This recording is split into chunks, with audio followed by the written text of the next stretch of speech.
Born to run, baby. Born to run. Welcome to the De Leon. Well, hello everybody. This is Rob De Leon with the De Leon Hobby Garage, and I can say finally I am up here permanently. And I've been here permanently for about a week now. Now, I've been busy with other things, so I haven't had a chance to come in here and film a video. I was going to show you some stuff I've been working on, just little tidbits here and there. I haven't actually had time to come in here and work on an actual track, and devote some time into it. I've been still moving stuff into the house, into the garage, and organizing things, trying to get rid of some things and sell some things like that. So we have here one of the vans from the AutoWorld line of slot cars, and this here is not glued together, so I can paint it.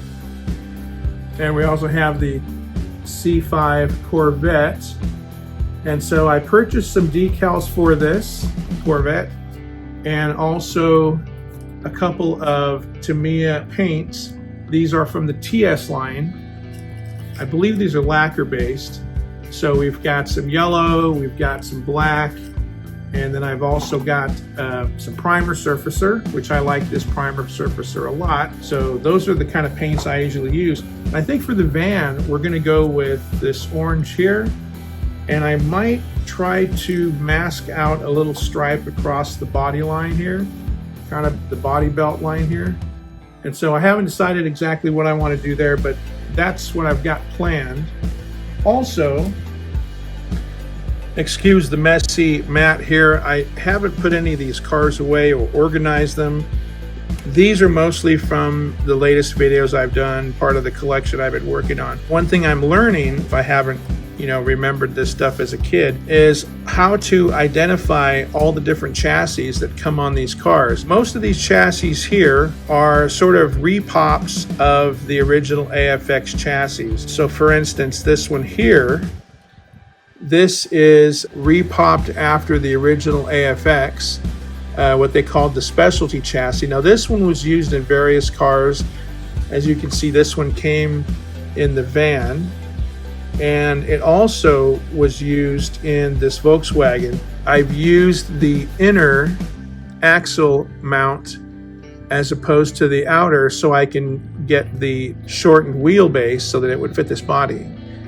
So it kind of has the look of the original AFX, but it's not. And this one here is actually screwed into this original AFX body. We'll be putting this on the track at some point and just going to go drag racing with this one. I doubt this one's going to go on the road course. This one here, I think we would discuss this one before. This one was actually an original AFX body. I've been thinking about taking one of the original AFX chassis, like this one here, and swapping it over to the chassis it might have actually come with. These look very similar, and you can see that the original has a little bit of oxidation on it, and they're usually stamped with Singapore and other little markings. You can see the AFX here designation. So this one here was an actual magnet traction chassis, whereas this one here is an AutoWorld X traction. And you can see some slight differences in the wheels. I don't know why, but the AFX wheels always looked better. They had a nicer profile to them, and you can actually see the depth of the wheel, where you can see they've just completely chromed the entire wheel here. I believe the axles are also a little different in the way they mount. The tires are also kind of similar. These are a little bit more narrow. And then we have another AFX chassis here. Let's see here.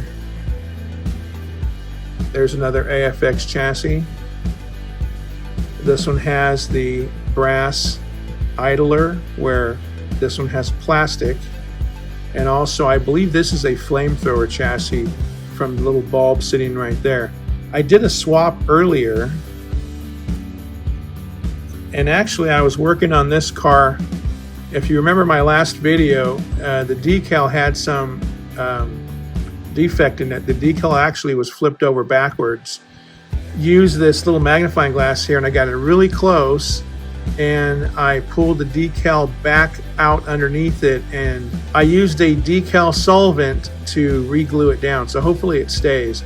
And then I swapped out the original chassis that this one had, which was the extraction, and I put a flamethrower chassis with the bulb from one of my AFX chassis, and I think it looks a little bit better. That satellite kind of, that's the way it would have come when it was original. So other than collecting chassis, what else I've been doing? Well, here's a 917 Porsche. I don't know if I featured this one in one of my other videos. It came to me completely yellowed on top. I'm assuming from UV sunlight, possibly. Maybe it was sitting in fluorescent lighting. And what I did, after consulting various communities that deal with restoration of vintage toys, I dunked this body in a glass of hydrogen peroxide and put it in the sunlight. And over the course of about 2 hours, the body pretty much turned white again. And so you can see it's not perfectly white like this van is, but I don't think it ever was. I think it was always a vintage white color. But comparing it to the original color that I received this, that is a very nice improvement. So this is a car that's also, and I don't believe that is the correct bulb for this one. Otherwise, the bulb would kind of sit a little bit differently. So again, I'm still learning about these chassis and what makes them different. This one here is a narrow Tyco chassis made for these open wheel cars. And I think I swapped this one out. I think this is the one it actually came with. Another narrow Tyco chassis, and this one's got the foam wheels, whereas this one has the rubber wheels. Kind of like the way the car looks like this with the white wheels. But what I've also found out is when you buy a used car, and I've been purchasing used cars, sometimes you get a car that has a really beautiful body. Maybe the body is new old stock, maybe it's brand new, never been run before, similar to this one, but then the chassis that it comes with is all worn out, and you might pay, let's say, $40 for this car complete, in some cases $50. What I've been doing instead is finding these bodies by themselves, and if you can find a new old stock body that's in really good condition, then you can go and find a new old stock chassis like this Tyco here. Actually, this is an AFX Tomy chassis. And there you can see the designation, Aurora Tomy. This chassis is in really good condition, whereas I might have another one that is not in great condition. But I've been actually buying new old stock bodies and pairing them with new old stock chassis. At least very, very little use. This one actually had some use, so this one is used, but it looks in really good condition. The wheels are not yellowed. And so by doing that, you can get a car that is almost in pretty much brand new condition. And so it looks like it's never been used before. And this was a chassis that I had. I believe that is a flamethrower chassis as well. It's got the bulb in there, so that one should work with the lights. Another car I bought here. I'm trying to do a small collection of some of the NASCAR cars. This is a Tyco, and this one looks like it's in really good condition here. And this is the Terry Labonte car. And so I have a few of these NASCAR vehicles from Tyco. I'm not going to collect all of them. Some of them get really expensive, depending on the, I guess, popularity of that racer. I do have a few of these, and then I've got some of the generic ones that Tyco had put out a while ago. Hopefully these will kind of work with the oval track I want to build for the HO cars. And other than that, I purchased some new cars. Like one of them here is this Mega G Plus, the AFX. This is the Ford GT. And I also picked up one of these because I hadn't had one yet. And this is the AutoWorld BRE Datsun 510.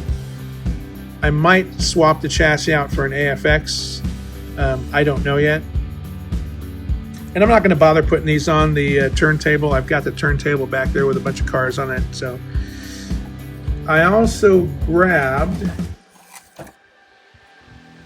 this one here. Previously, I had bought a Bronco. Let's see where it's at. I bought this Bronco body by itself, new old stock, very good condition. And then I paired that with a new AutoWorld chassis. Now I could swap this out for one of the AFX. In the meanwhile, I didn't know if that chassis was going to fit, and I ended up going out and getting another Bronco. Now I have at least two of them we can race.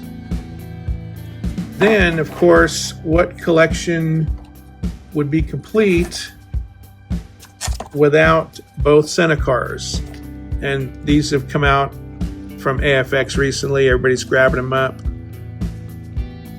And I'll be pulling these out of the package pretty soon. I just haven't had time yet. One of the other things I've been working on is I've been working on decorating my track.